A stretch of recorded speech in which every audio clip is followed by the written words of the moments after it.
Rise TV, सच सबसे आगे। दोस्तों, मैं अब्बास हफीज हूं। भारत चीन सीमा विवाद को लेकर जिस तरह से मोदी सरकार की नाकामी और विफलता के ऊपर सवाल खड़े हो रहे हैं देश भर में, शायद भारतीय जनता पार्टी ने उससे बचने के लिए अपने प्रवक्ताओं को, अपने नेताओं को, अपने मंत्रियों को ट्रेनिंग दी है, जिस ट्रेनिंग में शायद यह बताया जा रहा है कि किस तरह से झूठ बोल के इन सवालों से बचा जाए, नाकामियों को छिपाया जाए। भाजपाई जम के झूठ बोल रहे हैं, इनके नेता झूठ बोल रहे हैं, बयान अलग अलग हैं, मंत्रियों के बयान अलग अलग हैं, और जिससे साफ संशय की स्थिति पैदा होती है, उत्पन्न होती है। आपने देखा, घुसपैठ को लेकर रक्षा मंत्री का बयान अलग था और घुसपैठ को लेकर प्रधानमंत्री नरेंद्र मोदी जी का बयान अलग था। अब उसी कड़ी में एक और नाम जुड़ा है, जनरल वीके सिंह। मोदी सरकार में मंत्री हैं, इनका एक बहुत ही बड़ा झूठ आज पकड़ा गया है और झूठ के पकड़े जाने के बाद भाजपा की हर जगह थू-थू हो रही है। दोस्तों, जनरल वीके सिंह को आप लोग जानते होंगे, वही जो चीफ रहे हैं हमारे आर्मी स्टाफ के और इकलौते chief of the army staff रहे, आज रिटायर्ड हैं, जिनके बर्थ सर्टिफिकेट का विवाद, आयु का विवाद अदालत तक पहुंच गया था और जमकर विवाद हुआ था। उसके बाद रिटायरमेंट के बाद ये राजनीति में आ गए, मंत्री बन गए मोदी सरकार में। मंत्री बनने के बाद ये एक बार और सुर्खियों में आए थे जब इन्होंने प्रेस को, मीडिया को प्रेस्टिट्यूट नाम दिया था, जो आज तक जो अनभक्त हैं, जो मीडिया, जो इनका आईटी सेल है, वो चलाता रहता है। इतना अपमानजनक शब्द। इसके साथ साथ जनरल वीके सिंह को आपको याद होगा, इन्होंने दलित समाज का अपमान भी किया था। खैर, इनका क्या झूठ है आज वो समझना, वो जानना बेहद जरूरी है, क्योंकि वो भारत चीन सीमा विवाद से जुड़ा हुआ है। मोदी सरकार के मंत्री जनरल वीके सिंह ने आज अनुराधा शंकर जी, जो एडिटर इन चीफ है न्यूज 24 की, उनके साथ साक्षात्कार में लाइव टेलीविजन के ऊपर उन्होंने एक बयान दिया, जवाब दिया कि ऐसा नहीं है कि सिर्फ और सिर्फ भारत के सैनिकों को चीनी फौज ने अगवा कर लिया था, बंधक बना लिया था, फिर छोड़ा। आपने एक एंगल देखा, बल्कि भारत की सेना ने भी, हमने भी चीन के सैनिकों को बंधक बना लिया था और उनको फिर हमने भी बाद में छोड़ा। हर चीज दिखाई नहीं जाती, बताई नहीं जाती। खैर, ये मामला निकल गया, देश भर के अंदर आईटी सेल को मुद्दा मिल गया कि चीनी सैनिकों को बंधक बनाया भारत की सेना ने और उनको छोड़ दिया गया, जिससे कि जो इनकी नाकामी है वो छुप सके। लेकिन मामला बहुत भारी पड़ गया। न्यूज 24 का ही एक डिबेट था रात में, साक्षी जोशी जिसको होस्ट कर रही थी, वहां पर शाहनवाज हुसैन, भाजपा के प्रवक्ता, उनको अंदाजा नहीं था कि उनको कितनी बेइज्जती का सामना करना पड़ेगा जनरल वीके सिंह के इस बयान को लेकर, जो उन्होंने कह दिया और उनसे किसी ने नहीं पूछा इसका जवाब उनसे। लेकिन साक्षी जोशी ने 56 इंची शाहनवाज हुसैन का जो सीना का साइज था वो 5.5 इंच कर दिया। वो अड़ गई इस सवाल को पूछने में कि बताइए, जनरल वीके सिंह ने कहा है कि बंधक बनाया था, आपने बनाया था तो कितनों को बनाया, कैसे बनाया, कब छोड़ा, तथ्य है या नहीं है। शाहनवाज हुसैन उस रायते को समेटने में लगे रहे। लेकिन दोस्तों, थोड़ी देर के बाद आखिरकार साक्षी जोशी के लगातार सवालों के बाद शाहनवाज हुसैन को सरेंडर करना पड़ा और भाजपा के राष्ट्रीय प्रवक्ता, पूर्व मंत्री शाहनवाज हुसैन को कहना पड़ा कि नहीं, हमने कोई बंधक नहीं बनाया है। मतलब साफ था कि यह कबूलनामा था कि जनरल वीके सिंह झूठ बोल रहे थे। दोस्तों, मैं दोनों की बाइट आपको सुना देता हूं, जनरल वीके सिंह ने क्या कहा और उसके बाद हमारे शाहनवाज हुसैन जी ने क्या कहा, वो सुनिए आप। वो हमारे एलएसी पे नहीं आए थे तो क्या हम वहां गए थे? क्या हुआ? आप शायद देश को समझा सके, क्योंकि आप एक्स आर्मी के पर्सन हैं, आप चीफ रहे हैं, आप बता सकते हैं कि वो एक्चुअली वीर गति कहां पर हमारे लोगों की हुई। अपने इलाके पर थे, वो अपने इलाके पर, तब जब झड़प हुई कुछ हमारे दूसरी तरफ चले गए, उनके कुछ हमारी तरफ आ गए। और इसीलिए जब कल किसी ने चला रखा था मीडिया के अंदर कि हमारे इतने लोगों को सुबह लौटाया गया, इसी तरह हमने उनके लोगों को लौटाया जो हमारी तरफ आ गए थे। लेकिन हम कई चीजों को बताते नहीं है क्योंकि उसका कोई मतलब नहीं है। पहली चीज, क्या हमारे सोल्जर्स चाइनीज कस्टडी में थे? नहीं थे। नहीं थे। दूसरी चीज, क्या हमारी कस्टडी में चाइनीज सोल्जर्स थे?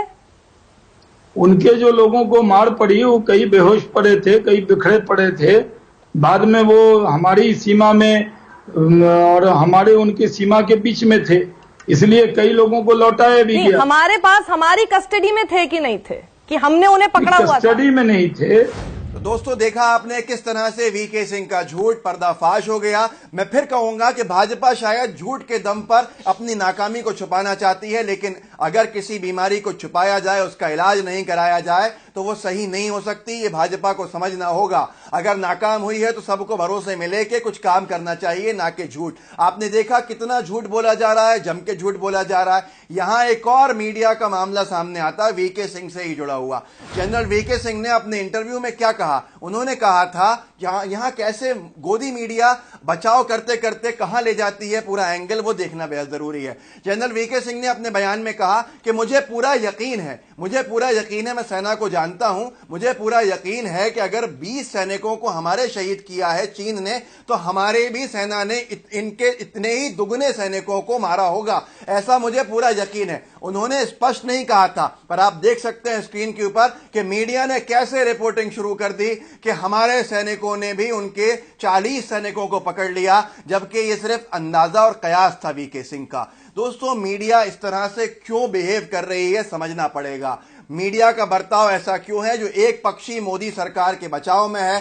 श्वेता सिंह सीधा सीधा सवाल सेना को कर देती हैं, सेना का अपमान कर देती हैं सरकार को बचाने के लिए। आगे बताऊंगा सुधीर चौधरी का क्या बयान है आज का, लेकिन उससे पहले मैं आपको बताना चाहता हूं कि मीडिया की मजबूरी क्या है। मोदी सरकार अपनी नाकामी छुपाने के लिए मीडिया का दुरुपयोग कैसे कर रही है, उनको कैसे सही कर रही है। कांग्रेस के प्रवक्ता अखिलेश प्रताप सिंह ने आज एक बहुत बड़ा सर्कुलर दिखा दिया लाइव टीवी डिबेट में कि मीडिया को रोका गया है। मोदी सरकार ने सर्कुलर में देखभाल के रिपोर्टिंग करने को कहा है। मतलब साफ है कि ऐसी कोई रिपोर्टिंग नहीं करें। हमारा विदेश मंत्रालय जो है वो चर्चा में है और चीन से हालात को काबू करने की मेहनत चल रही है। अखिलेश प्रताप सिंह के इस पूरे के पूरे जो बयान आया उसके बाद हंगामा हो गया और भाजपा की पूरे देश भर के अंदर फजीयत हो गई, क्योंकि इसमें साफ बात एक समझ में आती है कि एक तरफ नरेंद्र मोदी जी, मोदी सरकार ये कह रही थी हमसे कि कोई टेंशन नहीं है। अगर कोई टेंशन नहीं है तो फिर सरकार का सर्कुलर ये क्यों कहता है कि हमारा विदेश मंत्रालय बातचीत कर रहा है मसले जो हैं उनको हल करने का, उनका हल निकालने का। अब दोस्तों सबसे बड़ी बात यह है कि अगर आपको यकीन नहीं आए तो देखिए अखिलेश प्रताप सिंह ने क्या तथ्य दिखाए। 6 जून को डिफेंस मिनिस्ट्री ने आप लोगों को मीडिया के लिए एडवाइजरी जारी की थी ना। एक एडवाइजरी याद है कि नहीं आपको जी? उसमें 3 लाइन लिखा हुआ था, पढ़ दे रहा हूं। भारत और चीन के अधिकारी भारत चीन सीमा क्षेत्रों में वर्तमान स्थिति के समाधान के लिए स्थापित सैन्य और राजनयिक समस्याओं के जरिए निरंतर प्रयासरत हैं।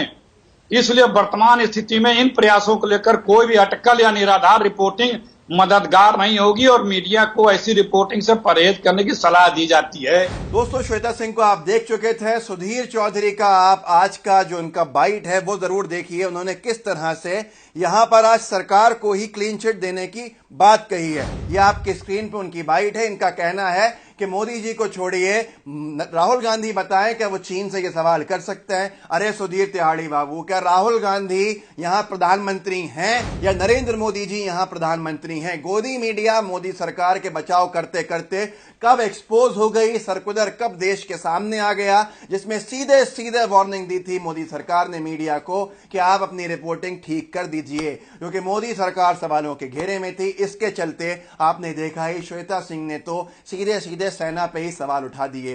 दोस्तों जनरल वीके सिंह का झूठ और उसको किस तरह से भाजपा प्रवक्ता संभालते संभालते फंस गए, कितनी फजीहत हुई। अब मोदी सरकार को समझना चाहिए, देश को भरोसे में लेना चाहिए। रक्षा मंत्री प्रधानमंत्री को प्रेस कॉन्फ्रेंस करके देश का भरोसा जीतकर चीन को सबक सिखाना चाहिए। लाल आंखें दिखाने का समय है, कब दिखाएंगे? 6 साल हो चुके हैं। गलवान घाटी को चीन अपना कह चुका है 2 दिन पहले अपना आधिकारिक बयान में। आखिर कितनी बातें छुपाई जा रही हैं, कितनी बातें बताई जा रही हैं, आप सबके सामने है। दोस्तों अगर यहीं पर सरकार भाजपा की नहीं होती तो इस वक्त भाजपा सड़कों पर होती और सरकार से कई सवाल कर रही होती। सरकार से सवाल करना देशद्रोह नहीं होता, सरकार से सवाल करना लोकतंत्र होता है। ये वीडियो सही हो तो आगे बढ़ाइए, आपको पसंद आया हो शेयर कीजिए, इसके साथ साथ बेल आइकन दबाइए, लाइव टीवी को सब्सक्राइब कीजिए। जय हिंद, जय भारत। लाइव टीवी, सच सबसे आगे।